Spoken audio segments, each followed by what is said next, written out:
Hello students, कैसे हैं आप। मैं लाली वर्मा बहुत बहुत स्वागत करती हूं आप सभी का मैग्नेट ब्रेन्स हिंदी में। और साथ ही साथ ये आशा भी करती हूं कि आप सभी स्वस्थ होंगे, खुश होंगे, प्रसन्नचित्त होकर अपने कार्य को कर रहे होंगे और साथ ही साथ गांव के उस दृश्य का आनंद भी ले रहे होंगे जो हम स्टार्ट कर चुके हैं। जी हाँ, हम अपनी पाठ्यपुस्तक क्षितिज का पाठ 13 ग्राम श्री कविता शुरू कर चुके हैं और जिसमें व्याख्या और कवि जीवन परिचय से आप भली भांति परिचित हो गए हैं। नेक्स्ट वीडियो था हमारा एनसीईआरटी समाधान सॉल्यूशंस का, जिसको आपने बड़े ध्यान से सुना, समझा और अपने आप को तैयार किया परीक्षाओं के लिए। उसके बाद बहुविकल्पीय प्रश्न मल्टीपल चॉइस क्वेश्चंस का वीडियो रिलीज हुआ, देखा। उसमें भी आपने अपना जो भागीदारी है बड़े इंटरेस्टिंग वे में दिखाई। इसके लिए आप सभी का शुक्रगुजार हूं मैं यस, और बहुत बहुत धन्यवाद भी अदा करती हूं। इस वीडियो में हम देखने वाले हैं हमारी पाठ्यपुस्तक क्षितिज की पाठ 13 ग्राम श्री कविता का कंप्लीट चैप्टर रिवीजन। जी हाँ, कंप्लीट चैप्टर रिवीजन के अंतर्गत हम देखेंगे कि गांव की जो कविता है जो सुमित्रा नंदन पंत जी ने लिखी है, तो सबसे पहले तो हम पुनः एक बार जीवन परिचय देखेंगे, कवि के जीवन परिचय को जानेंगे कि कब उनका जन्म हुआ, कहाँ जन्म हुआ, शिक्षा, दीक्षा, जन्म स्थान, किस तरह का उनका इंटरेस्ट था, कैसे उनका रुझान लेखन की तरफ बढ़ा, वो सब हम देखेंगे। उसके बाद हम चलेंगे कविता पर कि कविता क्या कहना चाहती है। यस, ऑलरेडी आपने देख लिया है व्याख्या में और सार में, लेकिन इस वीडियो में एक और स्पेशल है। क्या है बताएं आपको कि इस तरह से इस कंप्लीट चैप्टर रिवीजन के अंतर्गत हम नए नए प्रश्नों का निर्माण करेंगे, अर्थात और कौन से प्रश्न बन सकते हैं, किस तरह के प्रश्नों का निर्माण इस कविता में और किया जा सकता है, उनकी चर्चा करेंगे। तो मेरे साथ शुरू से लेकर अंत तक बने रहिएगा ताकि किसी तरह कुछ भी स्किप ना हो और आप किसी भी महत्वपूर्ण बिंदु को कहीं छोड़ ना दें, कहीं ऐसा बिंदु ना छूट जाए जो आपके टेस्ट में आ जाए, जो आपकी परीक्षा में आ जाए और आपका हाँ वीडियो तो मैंने देखा था लेकिन क्या पता मुझे क्यों नहीं आ रहा। वो नहीं आ रहा तब होगा जबकि थोड़ा सा भी हमने यहाँ वहां ध्यान लगा लिया या वीडियो को स्किप कर दिया। इसलिए हर एक वीडियो को बहुत ध्यान से देखना है, आपको सुनना है, समझना है। और वीडियो देखते समय यदि कोई डाउट उत्पन्न हो, कोई कंफ्यूजन हो, तो तुरंत आप कमेंट बॉक्स में लिखिएगा, हम उसका उत्तर अवश्य देंगे। क्योंकि मैग्नेट ब्रेन्स है आपके लिए जो शिक्षा प्रोवाइड करता है। कौन सी शिक्षा? स्कूली शिक्षा, कक्षा 6वीं से 12वीं तक फ्री, और साथ ही साथ सभी प्रकार के कॉम्पिटिटिव एग्जाम्स के वीडियोस भी आप आपके फेवरेट चैनल पर एकदम फ्री देख सकते हैं। यही तो है हमारा और आपका रिश्ता जो हमें अटूट बंधन में बांधता है। यही तो है एक विशेष कड़ी जो हम सबको एक साथ बांधे रखती है, और ये हमें महसूस ही नहीं हो पाता कि हम कितने दूर दूर पर हैं। मैं यहाँ, तुम कहाँ, पता नहीं कहाँ कहाँ है हम सब, लेकिन उसके बाद भी हम सब एक साथ हैं। यही है हमारी खासियत, यही है मैग्नेट ब्रेन्स और आप सभी के साथ का नतीजा कि आज हम सब एक साथ जुड़कर एक पाठ या एक वीडियो साथ में देख रहे हैं। आशा करती हूँ आप हर एक वीडियो को बड़े ध्यान से देखते हैं, सुनते हैं। तो कमेंट बॉक्स में बताइएगा जरूर कि आपको वीडियो कैसा लगता है, क्या समझ में आता है, क्या नहीं समझ में आता है। हर प्रकार की प्रतिक्रिया वीडियो के कमेंट बॉक्स में बिल्कुल लिख सकते हैं। हर तरह से आप स्वतंत्र हैं क्योंकि आप तो निर्णायक हैं। आप ही निर्णय करेंगे कि वीडियो कैसा लगा। आपकी पसंद नापसंद, आपकी सुविधा असुविधा का हमने बखूबी ख्याल रखा है। इसलिए हर एक वीडियो की प्लेलिस्ट पर आप जब जाते हैं तो वहां पर वेल ऑर्गेनाइज तरीके से हर एक जैसे कि आपको पाठ्यक्रम देखना है, जो भी देखना है वो वहां पर है सेट ऑलरेडी, तो आप वहां पर जाएं और वीडियो का लाभ उठा सकें। डियर स्टूडेंट, चलते हैं हम इस वीडियो की तरफ कि ग्राम श्री कविता में सुमित्रा नंदन पंत जी ने क्या बताया है। और यहाँ पर आप गाँव का वातावरण देख सकते हैं, कितना सुंदर लगता है ना। एकदम खुला आसमान, हरे हरे वृक्ष, बहुत सुंदर घर, गाड़ी, बैल, बच्चे खेलते नजर आते हैं। यहाँ पर खेत दिखाई दे रहे हैं, एकदम मन को हर लेता है गांव का वातावरण। चलिए तो चलते हैं और शुरू करते हैं कि इस सबसे पहले हम मिलते हैं कवि सुमित्रा नंदन पंत जी से, जानते हैं उनके जीवन के बारे में और सादर नमन करते हैं कवि को, सुमित्रा नंदन पंत जी को, जिन्होंने हिंदी साहित्य को और छायावाद का परचम पूरे दुनिया में फहरा दिया है। सुमित्रा नंदन पंत जी का जन्म अल्मोड़ा उत्तर प्रदेश के कैसोनी गांव में 20 मई सन 1900 को हुआ था। इनके जन्म के कुछ घंटों पश्चात ही इनकी मां का निधन हो गया था। ये बहुत ही दुखद घटना थी। आपका पालन पोषण आपकी दादी ने किया। वास्तविक नाम था गोसाई दत्त, परंतु कवि को यह नाम पसंद नहीं आया और बड़े होकर उन्होंने अपना नाम परिवर्तन किया और रख लिया सुमित्रा नंदन पंत। ठीक है, और इसी नाम से उन्होंने रचनाएं की। प्रारंभिक शिक्षा अल्मोड़ा में ही हुई। सन 1918 में अपने भाई के साथ काशी आ गए और वहां क्वींस कॉलेज में पढ़ने लगे। मैट्रिक अर्थात 10वीं पास करने के बाद इलाहाबाद आए, वहां इंटर तक अध्ययन किया। उसके बाद सन 1919 में महात्मा गांधी के सत्याग्रह से प्रभावित होकर अपनी शिक्षा अधूरी छोड़ दी और स्वाधीनता आंदोलन में सक्रिय हो गए। हिंदी, संस्कृत, अंग्रेजी और बांग्ला का स्वाध्याय किया। तभी तो हिंदी, अंग्रेजी, संस्कृत और बांग्ला भाषा में उनकी रचनाएं भी आप देख सकते हैं। आपका प्रकृति से असीम लगाव था, प्रकृति के साथ इनका गहरा संबंध था, अटूट संबंध था। इनकी हर एक रचनाओं में प्रकृति की सुंदरता का वर्णन और सजीव चित्रण देखने को तो मिलता ही है। बचपन से ही सुंदर रचनाएं लिखा करते थे। प्रमुख कृतियां हैं वीणा, उच्छ्वास, पल्लव, ग्रंथि, गुंजन, लोकायतन, पल्लवनी, मधुज्वाला, मानसी, वाणी, युगपथ और सत्यकाम। पुरस्कार और सम्मान: चिदंबरा के लिए भारतीय ज्ञानपीठ, लोकायतन के लिए सोवियत नेहरू शांति पुरस्कार और हिंदी साहित्य की इस अनवरत सेवा के लिए उन्हें पद्म भूषण से अलंकृत किया गया। निधन: 28 दिसंबर सन 1977 को निधन हो गया। इस कविता में क्या है आपने पहले भी देखा है और एक बार पुनः, क्योंकि गांव का जो वातावरण है उसको देखते रहे, एक टक अनिमेष देखते रहे, तब भी मन भरता ही नहीं है, क्योंकि वो तो हरता मन है। लगता ही नहीं है कि बस बस बस बहुत हो चुका।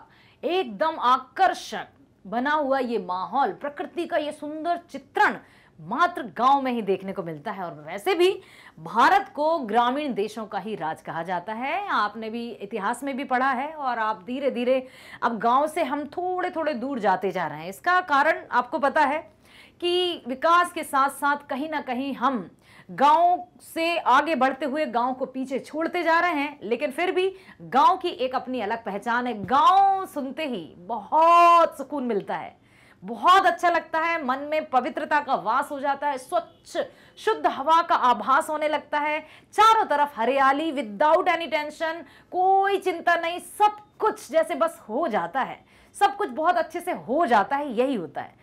वहां आप जाकर देखिएगा, अवश्य रहकर देखिएगा कि वहां के वातावरण के साथ साथ वहां के हर एक व्यक्ति के मन को देखिएगा आप। इतनी निश्चलता, इतनी पवित्रता जो आप स्वयं अनुभव करेंगे, तो गांव जरूर जाइएगा, एक बार मेरी बात मानकर देखिएगा। देखिए स्टूडेंट्स, इसमें प्राकृतिक सुषमा और समृद्धि का मनोहारी वर्णन है इस कविता में। खेतों में दूर तक फैली लहलाती फसलें, फूलों से लदी पेड़ों की डालियां, गंगा की सुंदर रेती कवि को रोमांचित कर देती है। प्रकृति के सुकुमार कवि थे और छायावादी कवि माने जाते हैं सुमित्रा नंदन पंत। और मैं कहूं कि छायावाद के 4 आधार स्तंभ हैं, जो कि मैंने पहले भी आपको बताया, जिसमें पंत प्रसाद वर्मा निराला, पंत अर्थात सुमित्रा नंदन पंत, प्रसाद मीन्स जयशंकर प्रसाद जी, वर्मा महादेवी वर्मा और निराला अर्थात सूर्यकांत त्रिपाठी निराला। 4 छायावादी आधार स्तंभ हैं। छायावाद का अर्थ होता है ऐसी रचनाएं जो मन के भाव और प्रकृति के सौंदर्य को साथ में मिलाकर रचना की जाती है, छायावाद कहलाता है। और ये 4 आधार स्तंभ कवि हैं जिन्होंने छायावाद को उजागर किया। ठीक है, जब भी प्रकृति का दृश्य कवि सुमित्रा नंदन पंत देखते हैं या प्रकृति को देखते हैं तो बस वो रोमांचित हो जाते हैं, एक्साइटेड हो जाते हैं और रचना बस उनकी कलम थमती नहीं, लिखती जाती है, लिखती जाती है। तभी तो कितने सारे पुरस्कारों से उन्हें पुरस्कृत किया गया था। उसी रोमांच की अभिव्यक्ति है यह कविता। इस कविता में कवि ने प्रकृति का बड़ा ही मनोहारी चित्रण किया है। प्रकृति का वास्तविक सौंदर्य हमें गांव में ही देखने को मिलता है। आप प्रकृति का मनोहारी सबसे सुंदर चित्रण देखना चाहते हैं तो प्लीज गांव जाइएगा, गांव में थोड़ा सा समय बिताइएगा जरूर। आप स्वयं अनुभव करेंगे कि हाँ लाली मैडम, सच में आप बहुत सही कह रही थी, गांव का वातावरण तो एकदम खुला हुआ, शुद्ध और पवित्र होता है। चलिए चलते हैं पहले काव्यांश की ओर कि क्या लिखा है कवि ने। फैली खेतों में दूर तलक मखमल की कोमल हरियाली, फैली खेतों में दूर तलक मखमल कोमल की हरियाली, लिपटी जिससे रवि की किरणें चांदी की सी उजली जाली, तिनकों के हरे हरे तन पर हिल हरित रुधिर है रहा झलक, तिनकों के हरे हरे तन पर हिल हरित रुधिर है रहा झलक, श्यामल भूतल पर झुका हुआ नभ का चिर निर्मल नील फलक, श्यामल भूतल पर झुका हुआ नभ का चिर निर्मल नील कमल। यहाँ फलक, यहाँ कवि ने गांव के खेतों का वर्णन किया है कि चारों तरफ जब देखते हैं तो ऐसा लगता है मखमल की चादर ओढ़कर प्रकृति आनंद ले रही हो और अपने सुंदरता चारों तरफ बिखेर रही हो, क्योंकि प्रकृति के सौंदर्य का वर्णन हुआ है यहाँ पर। लिपटी जिससे रवि की किरणें चांदी की सी उजली जाली। अर्थात जब फसलों पर ओस की बूंदें आती हैं और सूरज की किरणें जाती तो ऐसा लगता है मानो कि वहां पर चांदी की जाली बिछ गई हो चारों तरफ। तिनकों के हरे हरे तन पर हरित रुधिर है रहा झलक। अब जो ओस की बूंद है उनको हरा रक्त कहा है, क्योंकि हरी हरी फसल, उस पर ओस की बूंद, तो वो हरा रक्त। क्या उपमा दी है, नमन करते हैं हम, सादर नमन करते हैं। श्यामल भूतल पर झुका हुआ नभ का चंद्रमा नील फलक। अब ऐसा लग रहा है मानो आसमान स्वयं झुकता हुआ पृथ्वी से या धरा से मिलने की कोशिश कर रहा है, या उसके पास या निकट आने की कोशिश कर रहा है। देखिए, पढ़ते हैं व्याख्या। फसलों की मखमली कोमल हरियाली खेतों में दूर दूर तक फैली हुई है। सूरज की किरणें उसमें ऐसे लिपट गई हैं जैसे हरियाली पर चांदी की उजली जाली लपेट दी गई हो। कवि तिनकों को हरे तन वाला बताता है। ऐसे हरे तिनकों में हरियाली इस प्रकार समा गई है जैसे नसों में बहता हुआ खून हो, अर्थात हरा रक्त। यूं तो खून लाल होता है, लेकिन यहां पर फसलों की सुंदरता, हरित रूप रंग के कारण उन्होंने हरा रक्त कहा है। फसलों की हरितिमा से सांवली हुई धरती के ऊपर विशाल आकाश का कभी ना धूमल पड़ने वाला नीला आकाश मानो नीचे झुककर धरती को छू लेना चाहता है, धरती के निकट आना चाहता है। समझ में आया? अब इससे कई प्रकार के प्रश्न बन सकते हैं कि आकाश क्यों आतुर हुआ जाता है पृथ्वी या धरा के निकट आने को, क्योंकि यहाँ का सौंदर्य इतना अनुपम है कि आकाश को लग रहा है कि बस मानो मैं भी धरती पर आ जाऊं। रोमांचित सी लगती वसुधा आई है जो गेहूं में बाली। अरहर सनई की सोने की किकड़ियां है शोभाशाली। उड़ती भीनी तैलाक्त गंध, फूली सरसों पीली पीली, लो हरित धरा से झांक रही नीलम की कलिती सी नीली। सुनिए ध्यान से, रोमांचित सी लगती वसुधा आई जो गेहूं में बाली। अब संपूर्ण वसुधा अर्थात पृथ्वी, धरा, भूमि, संपूर्ण वसुधा रोमांच से भर गई है, एकदम खुश, प्रसन्न और प्रफुल्लित नजर आ रही है, क्योंकि चारों तरफ प्रकृति की जो नजारा है वो हरा हरा है और मखमल की तरह है। ऐसा लग रहा है जब खेत में गेहूं की फसल लहला रही है, जौ की फसलें लहला रही हैं, उन पर बाली आ गई हैं, जब वो लहलाता है तो मखमल की तरह एकदम सॉफ्ट और कोमल नजर आता है। अरहर सनई की सोने की किंकड़ियां हैं शोभाशाली। अरहर सनई, अरहर मीन्स तुअर दाल, सनई भी एक फली होती है जिसमें उसकी फली, जो फल रहता है, फली तो आप जानते हैं ना, जैसे मटर की फली होती है उसी तरह से अरहर की भी फली होती है। और जब हवा चलती है तो इनकी फलियों से आवाज आती है जैसे घुंघरू बज रहे हों। और इन फलियों को कवि ने क्या बताया है, पता है आपको? क्या उपमा दी है? ऐसा लग रहा है मानो प्रकृति ने या वसुधा ने अपनी कमर में करधनी धारण कर ली हो। करधनी क्या होती है? एक आभूषण है जो कमर में धारण किया जाता है, जिसमें घुंघरू रहते हैं। तो जो अरहर और सनई की फलियां हैं जिनसे आवाज आ रही है, तो कवि ने उनको क्या उपमा दी है? मानो प्रकृति ने करधनी धारण कर ली हो और उसके रूप सौंदर्य में और भी अधिक वृद्धि हो गई हो। उड़ती भीनी तैलाक्त गंध, फूली सरसों पीली पीली। आप सरसों के खेत देखे हैं ना आपने? ओके, वास्तविक देखें तो अति उत्तम, टीवी पर देख लिए तब भी ठीक है, लेकिन अब वास्तविक आपको देखना है। सरसों के खेत पूरी तरह से इतने सुंदर लगते हैं। सरसों के खेत में आप जाइएगा, वहां पर फोटो वोटो क्लिक कीजिएगा और फिर आप देखिएगा क्या नजारा है। लगता है बस यहीं रम जाओ, यहीं बस जाओ, यही है सब कुछ, यहीं रहना है हमें। अब बता रहे हैं कि वो जब सरसों के खेत पीले पीले नजर आ रहे हैं, उनमें भी फली लगती है बारीक बारीक छोटी छोटी सी, तो वहां से गंध कैसी आ रही है? तैलाक्त मीन्स तेल जैसी कुछ गंध आ रही है, ना कि ऐसा कि अगरबत्ती की खुशबू की तरह। ठीक है। फूली सरसों पीली पीली, लो हरित धरा से झांक रही नीलम की कली तीसी नीली। अब यहाँ हर एक फसल में जो फूल लग रहे हैं, कहीं पीले फूल हैं, कहीं नीले फूल हैं। अलसी के नीले फूल होते हैं। अलसी की तुलना भी कवि ने बहुत अच्छे से की है आप ही की पाठ्य पुस्तक में, कि देह की पतली कमर की है लचीली। और सरसों के लिए कहा है, हाथ पीले कर लिए हैं ब्याह मंडप में पधारी। इस तरह से मानवीकरण करते हुए कवियों की छवि और छटा और उनकी भाषा तुलनीय है, अनुपम है। इसी तरह से पंत जी ने इसको भी बताने का हम सबके समक्ष प्रयास किया है। गेहूं और जौ में जब नव विकसित बालियां आती हैं, अरहर और सनई की फली, पकी फसलों में फलियों के बीच हवा से हिलकर बज उठने वाले गोल सुनहरे दाने हैं। फूली सरसों का पीला रंग और उसके फूलों से हवा में बिखरती तेलीय सुगंध है। हरी हरी धरती से निकलने वाले नीले फूल सिर पर सजाए जो तीसी के छोटे छोटे हैं, इन सब का एकत्रित सौंदर्य देखकर मानो धरती रोमांचित हो गई है, पूरी तरह से प्रसन्नचित हो गई है, पुलक और प्रसन्नता से भर गई है और बस लगता है जैसे संपूर्ण सौंदर्य यही है गांव में। आ रहा है समझ में? इस तरह से प्रश्न हो सकते हैं कि तेलीय सुगंध किस तरह की होती है, या प्रकृति ने अपनी सुंदरता का वर्णन किस प्रकार से किया है, कवि ने प्रकृति को मानवीकरण के साथ क्या क्या कौन कौन सी तुलना की है जिससे हमें मानवीकरण अलंकार की छटा एक साथ देखने को मिलती है। इस तरह के प्रश्न आ सकते हैं। और मानवीकरण अलंकार आपको पता है क्या है, मैं बता देती हूं। अलंकार मुख्य रूप से दो प्रकार के होते हैं। कौन कौन से? शब्द अलंकार, अर्थ अलंकार। ठीक है, शब्द अलंकार अर्थात जिन कविताओं में, और अलंकार कहां होते हैं? काव्यों में, कविताओं में, वाक्यों या गद्य में नहीं बेटा, ध्यान से सुनिए। अलंकार होते हैं कविताओं में, और शब्द अलंकार और अर्थ अलंकार दो मुख्य अलंकार होते हैं। इनके अलावा और भी बहुत होते हैं।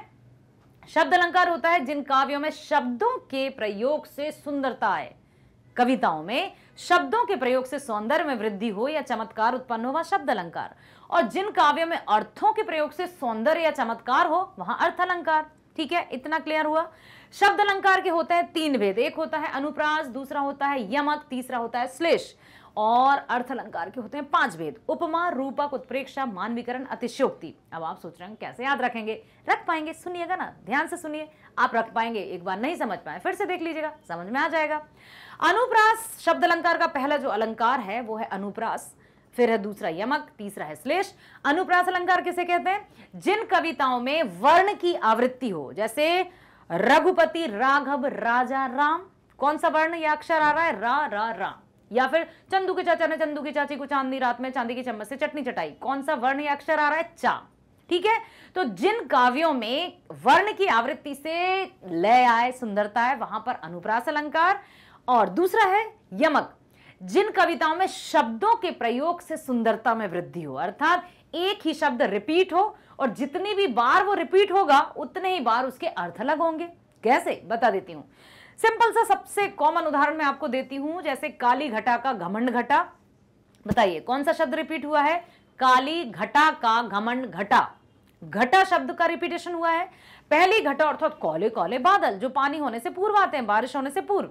तो काली घटा का घमंड घटा शब्द एक ही है लेकिन अर्थ अलग है। एक घटा का अर्थ है काले काले बादल और दूसरी घटा का अर्थ है कम हो जाना। ठीक है, तो ये हुआ यमक अलंकार, जिन काव्यों में शब्दों की आवृत्ति अर्थात रिपीटेशन हो और जितनी भी बार उस शब्द की आवृत्ति होगी उतनी ही बार उसके अर्थ अलग होंगे। थर्ड अलंकार है शब्द अलंकार का श्लेष। श्लेष का अर्थ होता है चिपका हुआ, एक है, दो, तीन, चार, लेकिन एक नजर आते हैं। अर्थात ऐसे कविताएं जिन कविताओं में शब्द तो एक ही बार प्रयोग में हो लेकिन फिर भी उसके अर्थ अलग हो। हाँ, जब आपको अनुप्रास और यमक एकदम क्लियर हो जाएंगे तो श्लेष न्यू हो जाएगा। आपने मैथ्स में भी देखते हैं ना, दो वैल्यूज यदि पता है तो हम थर्ड वैल्यूज आराम से निकाल सकते हैं। ठीक उसी तरह से अनुप्रास क्लियर है, यमक क्लियर है। अब जिस अलंकार की हम बात करने जा रहे हैं वो है श्लेष अलंकार, जिसमें शब्द एक बार ही आएगा परंतु फिर भी उसके अर्थ अलग होंगे। जैसे पानी गए न उबरे मोती मानुष चून, या फिर सुब्रन को ढूंढत फिरत कवि व्यभिचारी चोर। सोच रहे होंगे क्या कह रही है मैम, समझ में नहीं आ रहा। सुनिए, सबसे पहले आप ध्यान से सुनिए, समझेंगे बाद में। ठीक है, अब यहां आया पानी गए न उबरे मोती मानुष चून। पानी शब्द एक बार आया लेकिन तीन अर्थों में उसका प्रयोग हुआ है, मोती, मानुष और चून। मोती पानी में रहता है, मनुष्य पानी के बिना जीवित नहीं रहता, और मोती, मानुष, चून अर्थात आटा या चूना, पानी के बिना इनका कोई अस्तित्व है? हाँ, नहीं। अर्थात मान सम्मान या जो भी परिवर्तन है वो पानी के ऊपर ही निर्भर है, तो पानी को तीन अर्थों में प्रयोग किया गया है। ठीक है, ये है हमारे शब्द अलंकार, तो इनको पहले ध्यान रखिए। चलिए अब पढ़ते हैं नेक्स्ट। रंग रंग के फूलों में रिलमिल हंस रही सखियां मटर खड़ी। अब भाई मटर को सखियां बता दी और वो हंस रही हैं, कौन सा अलंकार होगा बताइए? मानवीकरण अलंकार, जिन कविताओं में मानवीय प्रतिक्रियाओं का वर्णन मानव के अतिरिक्त प्रकृति पर अन्यत्र कहीं भी किया जाता है वहां मानवीकरण अलंकार होता है। अब यहां बताया कि रंग रंग के फूलों में रिलमिल हंस रही सखियां मटर खड़ी। सखियां कौन होते हैं? मानव की सखी, सहेली, दोस्त, यार, सब। ठीक है, हंसता कौन है? हम लोग। लेकिन वहां पर मटर की फली को हंसता हुआ बताया और आपस में उनको सखी बता दिया। तो मानविकरण अलंकार, मखमल पेटियों सी लटकी झिमियां छिपाए बीज लड़ी, फिरती है रंग रंग की तितली रंग रंग के फूलों पर सुंदर, फूले फिरते हो फूल स्वयं उड़ उड़ वृत्तों से वृत्तों पर। फूल, रंग बिरंगे फूल, कोई लाल है, कोई नीला है, कोई पीला है, तो कोई चांदी की तरह चमकीला है। तितलियां रंग रंग के फूलों पर उछलती कूदती फिर रही हैं और ऐसा लग रहा है मानो फूल स्वयं फूल गए हों, खुशी से फूले नहीं समा रहे हों। ये वर्णन किया है। ठीक है, अब मटर के फूल और फलियों वाले पौधे इतने सुंदर लग रहे हैं जैसे मानो विस्तृत फसल राशि की सखियां हों। फसलों की मटर रूपी ऐसी सखी रंग बिरंगे फूलों के लिए खेतों में खड़ी हंस रही हैं। बीजों की लड़ी या श्रृंखला को अपने पेट में समेटे मटर की फलियां मखमल की मुलायम थैलियों से मटर के पौधों से लटक रही हैं। मटर के फूलों पर बैठती उड़ती रंग बिरंगी तितलियां जब तक फूल से दूसरे फूल पर जाती हैं तो ऐसा लगता है जैसे रंग बिरंगे फूल स्वयं ही अपने वृत्तों से उड़कर दूसरे वृत्तों पर जाकर बैठ रहे हों। क्योंकि तितली एक फूल से उड़कर दूसरे पर चली जाती है ना। तितली दिखते ही हम सबसे पहले क्या करते हैं बताइए, हमें उसको पकड़ने का मन करता है। लेकिन मत पकड़िएगा, बचपन में हमने भी पकड़ी थी, लेकिन हम जब उनको पकड़ लेते हैं तो उनका जो कलर रहता है ना पंखों पर, वो निकल जाता है और जब उनका पंखों से कलर निकल जाता है तो वो उड़ने में असमर्थ हो जाती है, इसलिए उनको उड़ने दीजिए। ठीक है, चलिए चलते हैं आगे। अब रजत स्वर्ण मंजरियों से लद गई आम्र तरु की डाली, झर रहे ढाक पीपल के दल हो उठी कोकिला मतवाली, महके कटहल मुकुलित जामुन जंगल में झरबेरी झूली, फूले आड़ू नींबू दाड़िम आलू गोभी बैंगन मूली। सब कुछ बता रहे हैं। आम पर मंजरियां आ गई हैं, बौर आ गए हैं और पीपल और ढाक के पत्ते झर गए हैं और अब नए पत्ते आने वाले हैं, कोपल आ रही हैं। कटहल, जामुन, झरबेरी, आड़ू, नींबू, दाड़िम, आलू, गोभी, बैंगन, टमाटर सब कुछ आ गए।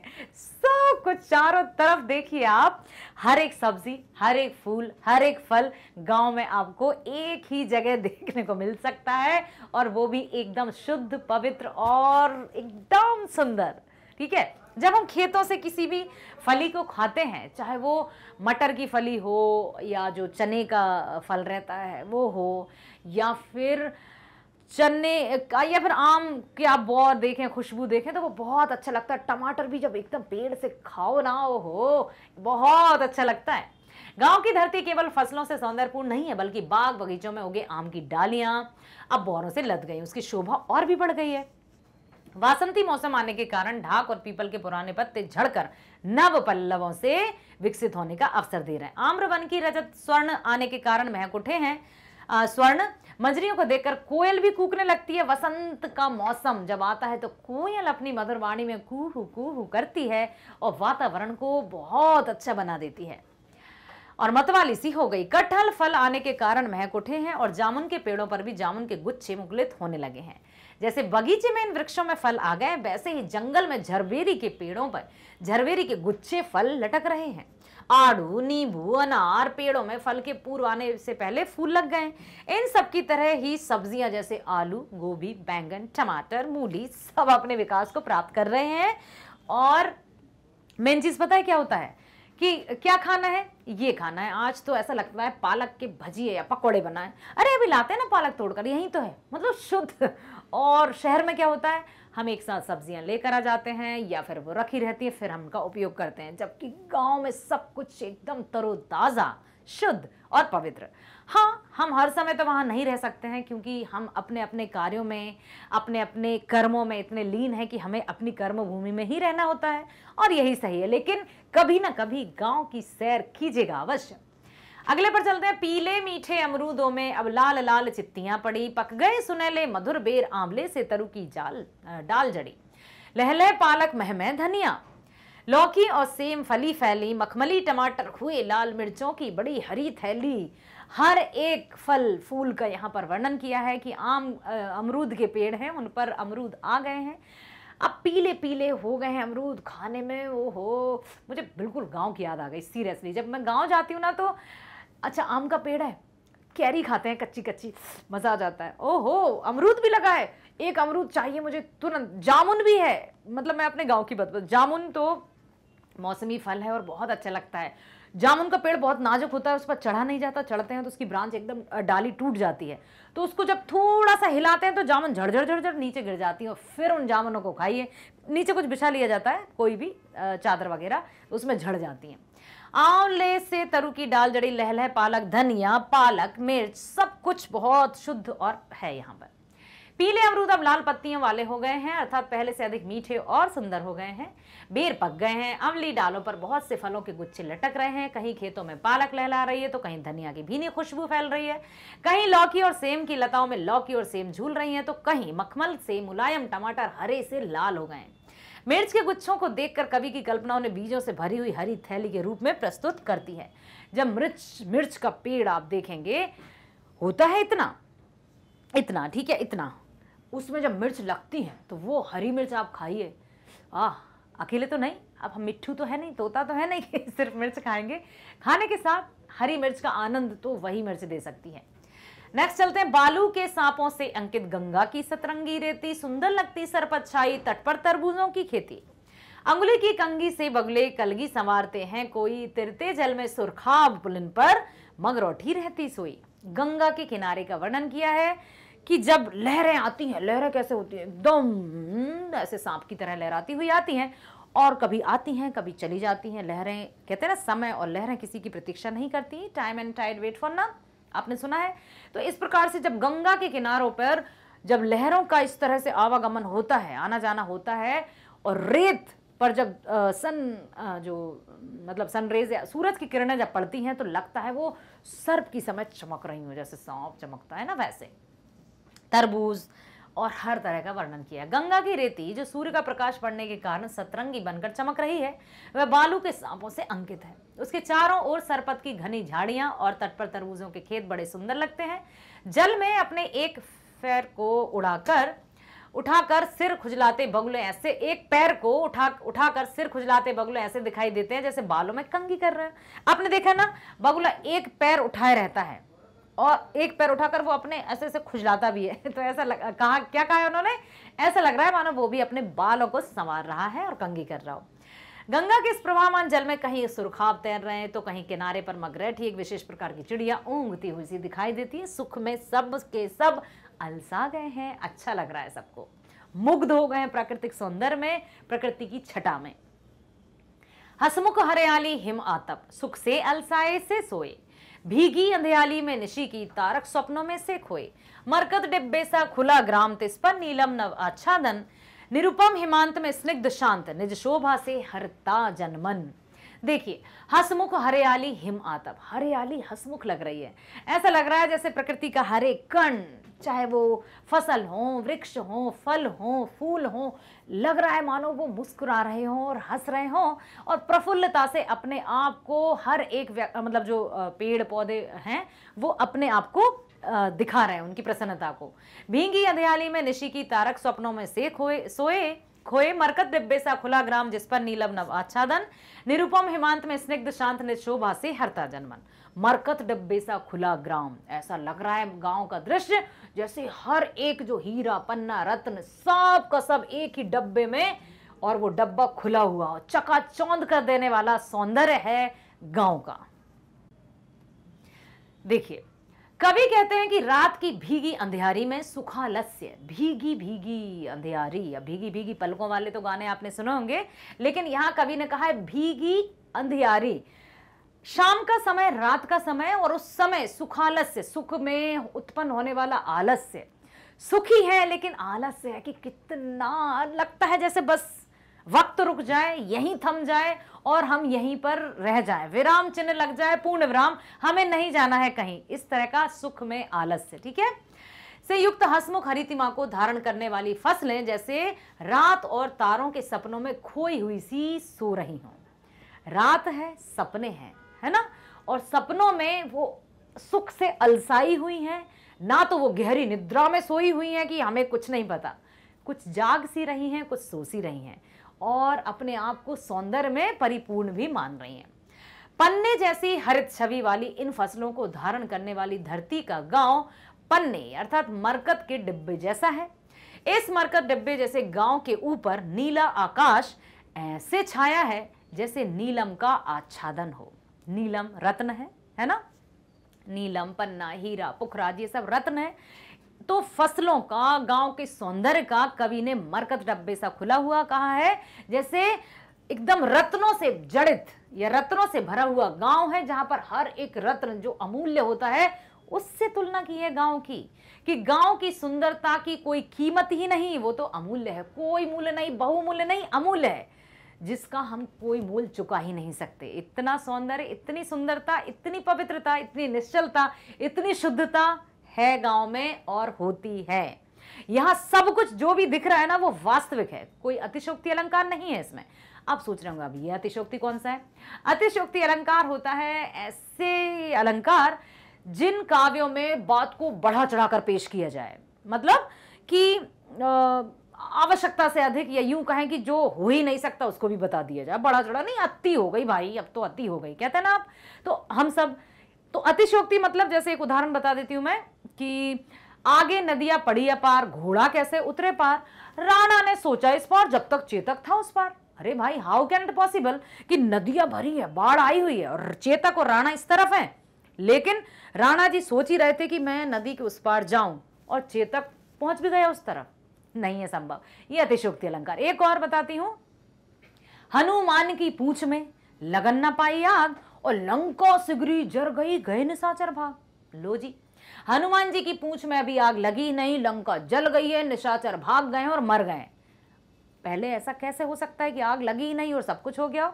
तो ये अतिशयोक्ति अलंकार है। तो इस कविता में कहीं भी अतिशयोक्ति अलंकार का प्रयोग नहीं हुआ है। और जब कभी वास्तविकता से संबंधित रचनाएं हम पढ़ रहे होते हैं तो ये अवश्य हम कह सकते हैं कि इसमें कोई अतिशयोक्ति नहीं है, अर्थात ये वास्तविकता है, यथार्थ है। ठीक है, यहां पर कहना यही है कि इस मरकट डिब्बे जैसे गांव के ऊपर नीला आकाश ऐसा छाया जैसे नीलम का आच्छादन हो। अनुपमेय शोभा युक्त गांव की यह स्निग्ध छटा इस वासंती मौसम में अपनी शोभा से लोगों का मन हर लेने वाली है, लोगों को अपनी ओर आकर्षित करने वाली है। ऐसा अनुपमेय एक शब्द आया है, अनुपमेय। अनुपमेय का अर्थ होता है अतुलनीय, ठीक है, जिसकी किसी से उपमा ना दी जा सके या जिसकी किसी से तुलना ना की जाए, वो होता है अनुपमेय। क्योंकि उपमा अलंकार है अर्थ अलंकार का पहला अलंकार, और उपमा का अर्थ होता है तुलना करना। जिस भी व्यक्ति, वस्तु, स्थान या प्रकृति की जब हम किसी से तुलना ही नहीं कर सकते हो, वो सबसे ऊपर हो, तो हम कहते हैं अनुपम है। अनुपम खैर जी, अभिनेता जी की हम बात नहीं कर रहे हैं, वो नाम है और उस नाम का अर्थ है, उस शब्द का अर्थ है जिसकी कोई तुलना भी ना कर सके। ठीक है, तो यहां का जो सौंदर्य है वो अनुपमेय है, जिसकी तुलना हम किसी से कर ही नहीं सकते हैं। हाँ, रत्न जड़ित जो भी सबसे अमूल्य रत्न है उनको यहां पर रखकर कभी हमें यही बताना चाहते हैं कि गांव का जो सौंदर्य है वो अतुलनीय है, अनुपम है। जैसे हम कहते हैं ना, इनक्रेडिबल इंडिया, अतुलनीय भारत, जिससे कोई किसी की, मतलब जिससे किसी की तुलना नहीं की जा सकती, वो है गांव जो हर एक के मन को हर लेता है, मन को अपनी ओर आकर्षित कर लेता है। क्लियर? आशा करती हूं आपने इस कविता को पुनः फिर से सुना, समझा, और तरह तरह के प्रश्न जो हमने अभी कुछ कुछ डिस्कस किए कि अनुपमेय का अर्थ क्या होता है या उपमा का अर्थ क्या होता है, अतिशयोक्ति क्या होता है, इन बातों की भी हमने चर्चा की इसी वीडियो के दौरान। तो इतनी उम्मीद मैं आपसे लगा सकती हूँ ना कि आपने वीडियो को ध्यान से देखा है, प्लीज़ देखना है। हाँ, और वीडियो को देखने के साथ ही यदि किसी भी तरह का कोई डाउट या कोई भी भ्रम आया हो तो कमेंट बॉक्स में लिखिएगा। बहुत अच्छे से आपने वीडियो देखा है, समझा है, तो अब इतनी आशा रखती हूं मैं कि किसी भी तरह का प्रश्न यदि इस कविता से आपके कोर्स में, आपके टेस्ट में, सरप्राइज टेस्ट ले लें, आपकी टीचर या अर्धवार्षिक या वार्षिक परीक्षाएं हो, तो उसमें आप बहुत अच्छे से अपनी सूझबूझ से उत्तर लिख सकेंगे। लिख सकेंगे? Yes, very nice. इसी तरह से मैग्नेट ब्रेन्स पर बने रहिए, क्योंकि मैग्नेट ब्रेन्स है आपके लिए और हमेशा रहेगा आपके लिए ही, जो देता है कक्षा 6वीं से 12वीं तक की ऑनलाइन स्कूल एजुकेशन एकदम फ्री। ना केवल विद्यालय शिक्षा ही आप फ्री देख पाते हैं मैग्नेट ब्रेन्स पर, बल्कि सभी प्रकार की प्रतियोगी परीक्षाओं के वीडियोस भी आप जैसे होनहार स्टूडेंट्स के लिए मैग्नेट ब्रेन्स एकदम फ्री प्रोवाइड करता है। आपको पता है, हम एक उद्देश्य को लेकर यहां आए हैं। हमारा उद्देश्य सिर्फ एक है और वो है आप सभी को फ्री बेस्ट ऑनलाइन एजुकेशन प्राप्त करवाना, प्रदान करना, जिससे आप सभी अपने लक्ष्य तक पहुंचने के लिए जिस रास्ते पर जा रहे हैं, जो कार्य आप कर रहे हैं उसमें आपको सफलता प्राप्त हो और आप अपने अपने लक्ष्यों की प्राप्ति करके एक सुयोग्य नागरिक बन सकें, एक भावी नागरिक, ऐसा नागरिक जिसके कंधों पर बोझ आ भी जाए तो वो डगमगाए नहीं। इसी उद्देश्य के साथ हम हमेशा इसी तरह की शिक्षा, इसी तरह के बेस्ट वीडियोस आपको प्रोवाइड करते रहेंगे। और आपको मैं जैसे क्लास के वीडियोस की यदि बात करें हम, तो 6वीं से 12वीं तक आप इंग्लिश मीडियम और हिंदी मीडियम दोनों में अपने वीडियोस देख सकते हैं।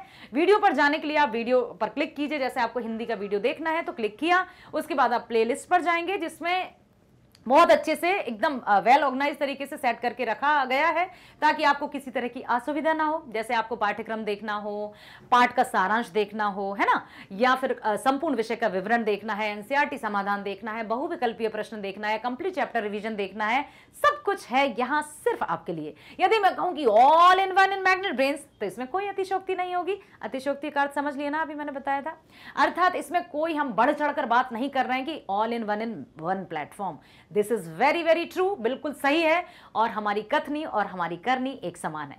अब जो भी आपको वीडियो देखना है जस्ट क्लिक कर दीजिए, क्लिक करते ही वीडियो आपके पास आ जाएगा, अर्थात आपके सामने आ जाएगा। और जब वीडियो आप देखेंगे, इतना भरोसा है हमें कि आपको वीडियो पसंद जरूर आएगा। पसंद आएगा तो लाइक कीजिए, सब्सक्राइब कीजिए, ताकि आपको न्यू वीडियोस जब भी रिलीज होंगे तुरंत नोटिफिकेशन प्राप्त हो और आप तुरंत सही समय पर वीडियो का लाभ ले सकें। ठीक है, उसी के साथ साथ जितनी भी आपकी जो, जी हाँ मुझे पता है आप बड़े स्मार्ट स्टूडेंट्स हैं, कॉन्टैक्ट लिस्ट आपकी बहुत लंबी है, तो शेयर करना मत भूलिएगा ताकि आपकी तरह आपके और भी फ्रेंड्स हैं, परिचित अपरिचित ही क्यों ना हो, अपरिचित तो होंगे नहीं, फ्रेंड लिस्ट में शामिल है, तो सबको आप शेयर जरूर कीजिए लिंक, ताकि हमारा और आपका बॉन्ड बहुत स्ट्रांग बना रहे।